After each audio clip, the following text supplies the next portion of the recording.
Hello everyone, I'm Brock Warlinger. And I'm Jesse Brown, and this is Arizona Cat's Eye, the University of Arizona School of Journalism student news magazine.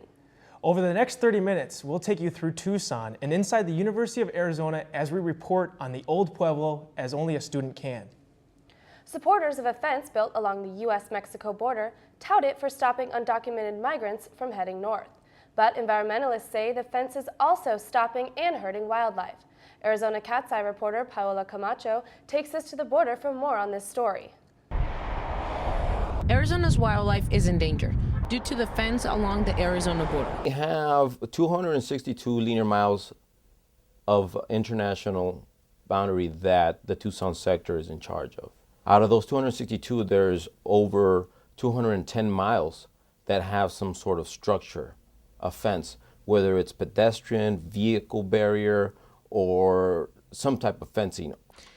What environmental organizations are worried about are the outcomes in wildlife. The wall across the U.S.-Mexico border would have really negative impacts on a lot of different species of wildlife. Those in favor of the animals fear the fence is harmful. We have several endangered species in southern Arizona, including some large mammals like the Sonoran pronghorn and the jaguar. You know, those species require open spaces to move through. They have to be able to move across the terrain in order to maintain their genetic diversity, in order to have lots of options in terms of finding mates and finding food and, you know, just normal biological patterns that they need to follow in order to stay healthy. According to Border Patrol, the fence is not as dangerous for wildlife. The fencing, the way it's structured, it's called a pedestrian fencing. And it has gaps in it so that wildlife, you know, can continue its migration, whether it be south or north. Part of what we do before we set any structure is environmental assessments. What an environmental assessment is, especially the kind that the Border Patrol is doing, is much less stringent than a real environmental impact statement. These EAs, or environmental assessments, are several steps below the real deal. And what you're looking at is basically Border Patrol giving themselves their own stamp of approval. But experts think this is merely a governmental issue.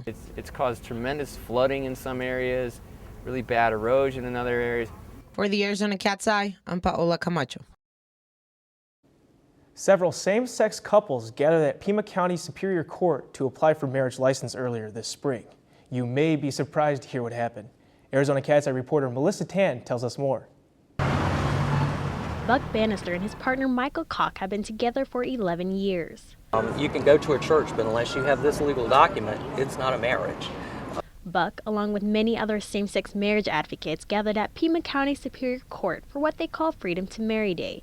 This is a national event held annually on February 12th to promote same-sex marriage. Let's go get a marriage license. Well, we do all the things that married couples do. We share expenses, we share a house, we share a car. Although they live as an ordinary married couple, Buck and Michael were turned away. And we were told that we had two choices in the matter. The men had the option to lie and say that one was female or to cross off the female gender from the application. Because they can't accept an altered form, so either way, they can't issue the license. Although Proposition 102 was passed in November of last year, Cherie and Teresa still walked away with the license. You know, I have children, my partner has children. We're raising our children together. After being partners for 2 years, they are now granted to marry. The couple say they did not try to change the form. It's pre-printed male and female. We did not write that in.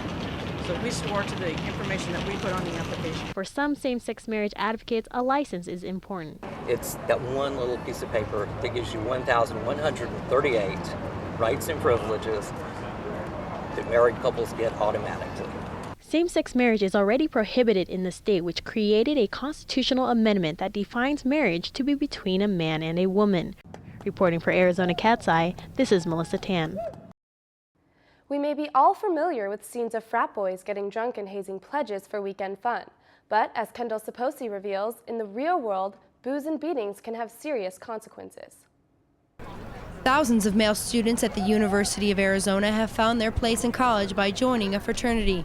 Each fraternity is governed by a set of rules known as Gamma, which regulate alcohol consumption within the frats. But after a series of violations in recent months, Kappa Alpha, Kappa Sigma, and Sigma Phi Epsilon have lost their recognition as a campus fraternity. We've been having a lot of problems with that, not only with the alcohol aspect, but some of the violence that goes along with it. And this is not only between members of the same fraternity, but unfortunately, sometimes it has been between men and women. President of the Interfraternity Council, Senior Keegan Strombaugh, oversees 14 campus frats. He says the recent evictions have put the Greek system under fire. The university's being blunt in saying, what is your relevance here on campus? All of you, even the good chapters. But Greek Life coordinator Zach Nicolozo says the university isn't against Greek life. They just seek individual responsibility. The reality is that our campus is not anti-Greek. We're just pro-accountability. Although Kappa Sig is one of 3 fraternities that have lost their charter on campus, Greek Row still remains to be a thriving place for sororities and fraternities alike, gaining new members every year. For every bad apple, there are at least 4 or 5 that are terrific in our community. It's given me social support. It's given me a great time in college. In fact, I don't know if I would have stayed at U of A if it wasn't for Greek Life. And it's offered me so many leadership opportunities. It's been great. And just because 3 fraternities will no longer be officially recognized, it doesn't mean the memories will be lost as well. Just because we've lost our charter recognition in U of A doesn't mean we're not a fraternity.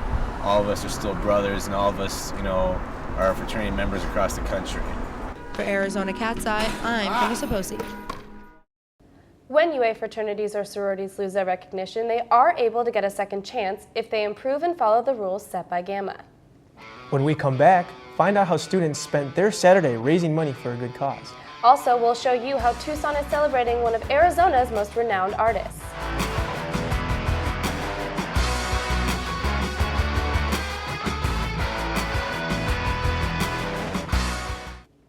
Humane Borders, an organization motivated by faith, offers assistance to those in need through more than 90 emergency water stations on and near the border.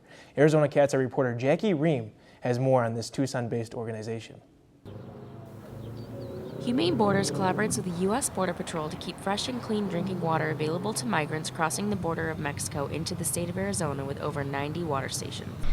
Well, in short terms, Humane Borders is a humanitarian organization, and we exist because migrants were dying, and still are dying, of dehydration in the desert of Arizona. And we don't think people should die just because they need a drink of water. According to Reverend Robin Hoover, the organization has had over 10,000 volunteers over its nearly 10 years of operation and over 560 water filling trips a year. Headquartered at the First Christian Church in Tucson, Arizona, it is a nonprofit organization funded by corporate sponsors, in-kind contributions, and more. Humane Borders is a social welfare organization founded in Arizona and recognized by the IRS as a charity that was created to respond to the needs of the migrants that are coming up in our desert. So many of them are dying, and we wanted to provide some humanitarian assistance to them in a passive way where they could find water in the desert in the areas that they get into most trouble. And we also wanted to actively advocate for changes in U.S. migration policies that place these people in peril in the first place. Although the organization is based in Tucson, sects of Humane Borders have been appearing all over bordering states in the U.S. For Arizona Cat's Eye, I'm Jackie Ream. For some,